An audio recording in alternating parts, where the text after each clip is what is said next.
Imagine a golden bull walking down the road without a care in the world. But oh wait, around the corner waiting for him is a wild pack of bears. Then whoops, he grabs the Nazi zombies insta-kill power-up and bop, bop, bop, bop, bop, takes them all out the game. That is the totally scientifical, super serious equivalent of what we're seeing in the markets right now. Bitcoin is kicked back, chilling at all-time highs. Trump's entire cabinet are pro-crypto, with RFK specifically saying he chatted his entire net worth into Bitcoin. I'm a huge supporter of Bitcoin. RFK is definitely one of us. But for real, the future of crypto has never looked brighter. And if it all continues playing out like it looks like it is, there's going to be a ton of money to be made. But is it guaranteed? No, of course not. Not to get fake motivational on you right now, but nothing in life worth having is guaranteed. However, the data is significantly on our side. We saw something very interesting pop up. Donald Trump is in talks right now to buy a crypto exchange, BAKKT. This is actually a crypto exchange that was established way back in the day by some of the people who are involved in the New York Stock Exchange. So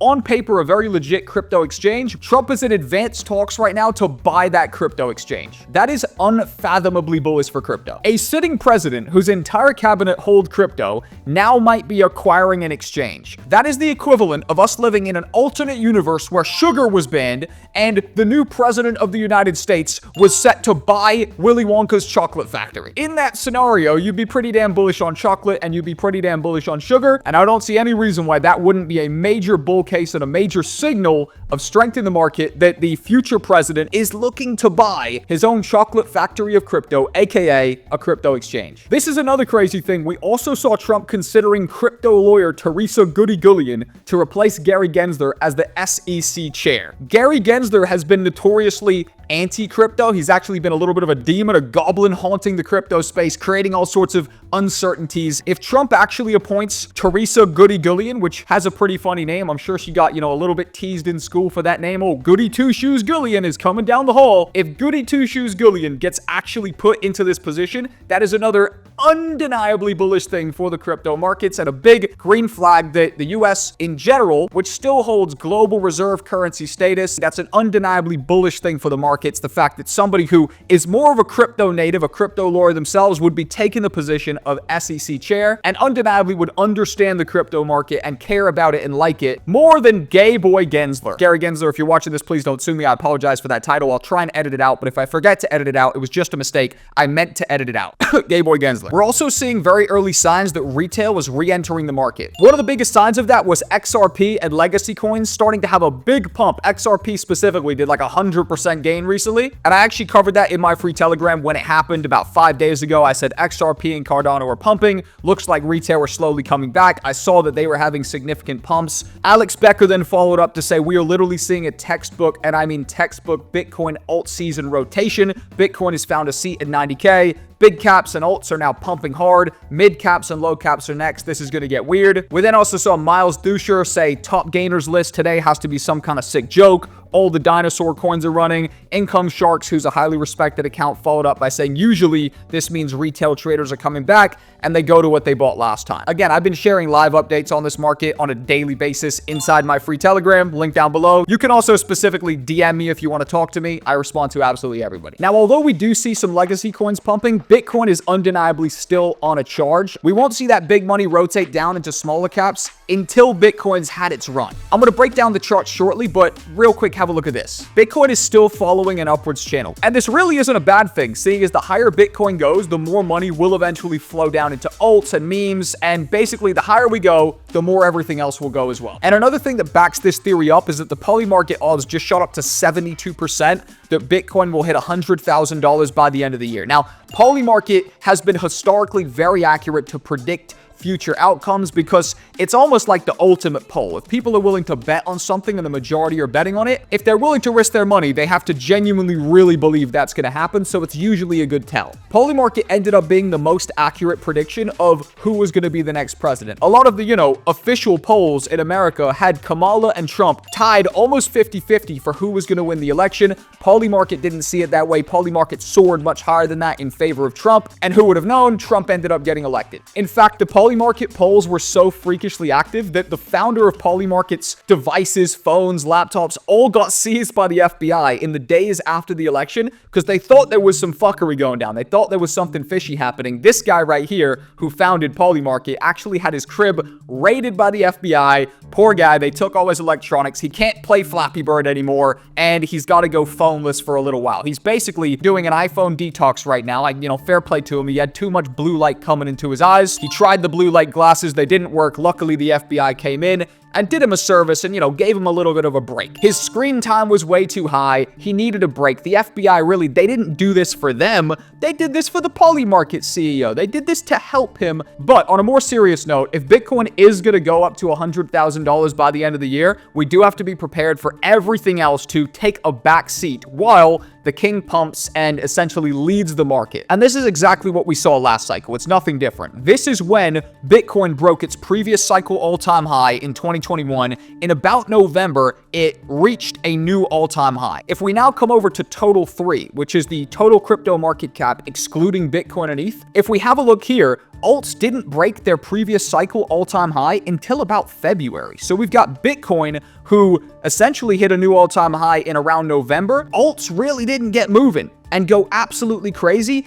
until about February. So that's a good 3-month delay right there. But we see what happens almost immediately after they do break their all-time high. They go on a crazy run up until about May, and they really started going truly parabolic at that point. But down here in November, when Bitcoin was hitting new all-time highs, they were, yes, pumping, but in the grand scheme of things, that pump is almost unnoticeable to what happened next. I would not be surprised at all if we're just witnessing essentially a copycat clone of what happened in 2021 when Bitcoin led the race, absolutely charged, went on an incredible run. Then finally, it started giving a break to all the altcoins and the money started to rotate down into our mid caps, our low caps, our memes, and we all started getting rich. When I remember back to 2020, 2021, it was really in Q1 2021, the altcoins were putting in insane gains, 5x's, 8x's, 10x's, and that happened after Inauguration Day, after the new president was in charge, and Bitcoin finally gave them a little bit of room to breathe, and they absolutely went crazy. Because historically, one of the most bullish times for Bitcoin growth has been in the middle point between Election Day and Inauguration Day. That's where we are right now. Bitcoin historically has pumped the hardest in this period of time, and yes, that means we might just have to bear through a little bit more boringness as all of our alts go semi-sideways, a little bit up, but not really as much as we'd want,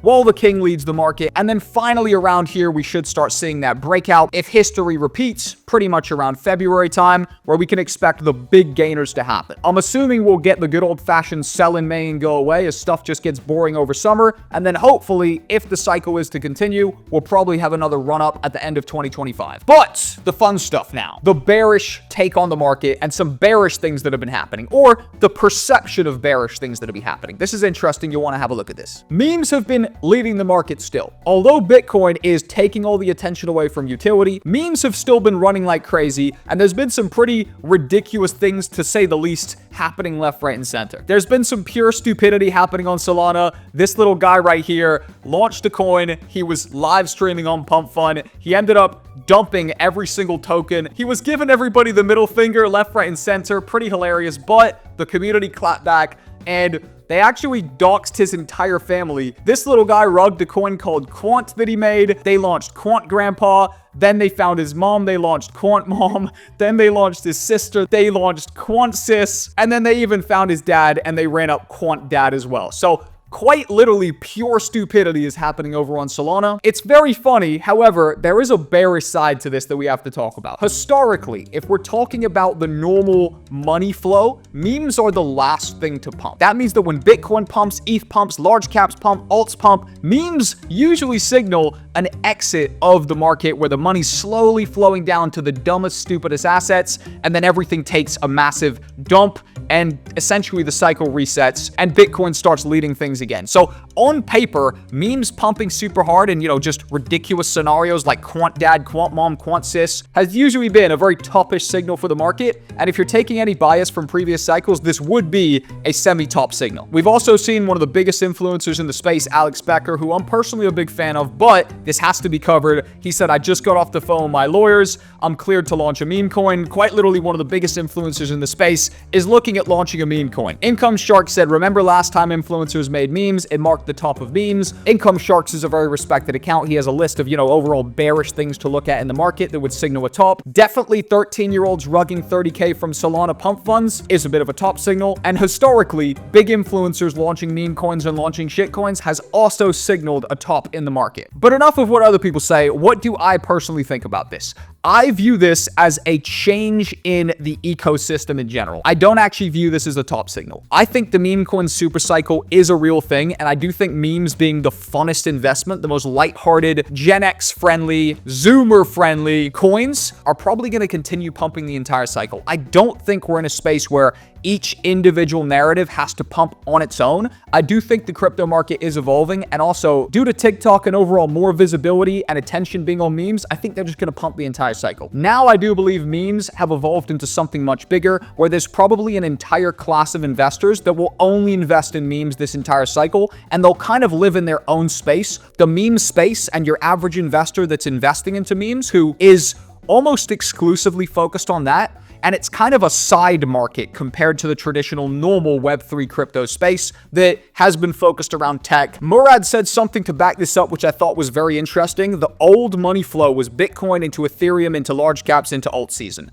Murad proposes that the new money flow is Bitcoin into Sol, into Doge, into large cap memes, into full meme season, and weirdly enough, we've actually kind of seen this happening. We saw Bitcoin pump heavy. We saw Sol pump heavy. We saw Dogecoin put in an absolute god candle, mega candle. Then we saw Pepe, With, and a bunch of other coins getting listed on Robinhood, listed on Coinbase. And then now we are seeing just massive meme pumps left, right, and center with little 13-year-old kids rugging Solana pump fund shitters for 30K and then having his entire family tokenized, which is genuinely hilarious. I would kill to be a fly on the wall of that family's Thanksgiving dinner and just hear what they think of all of them being doxxed and turned into crypto tokens. That's, I can't even really keep a straight face saying that. That is truly just hilarious. So that's my thoughts. I think the crypto cycle is evolving. I think people investing in these kind of coins are actually like a second class of investors. They're on the side. They're in their own world. And those aren't really the people that would pump the altcoins anyways. But what do you think? I'd love to know your thoughts. Please tell me in the comments below. Join my free Telegram. You can reach out to me directly if you want to, or just follow me for updates there. I can post in my free Telegram far quicker than I can make these videos. So if you want an insight into my thoughts on a daily basis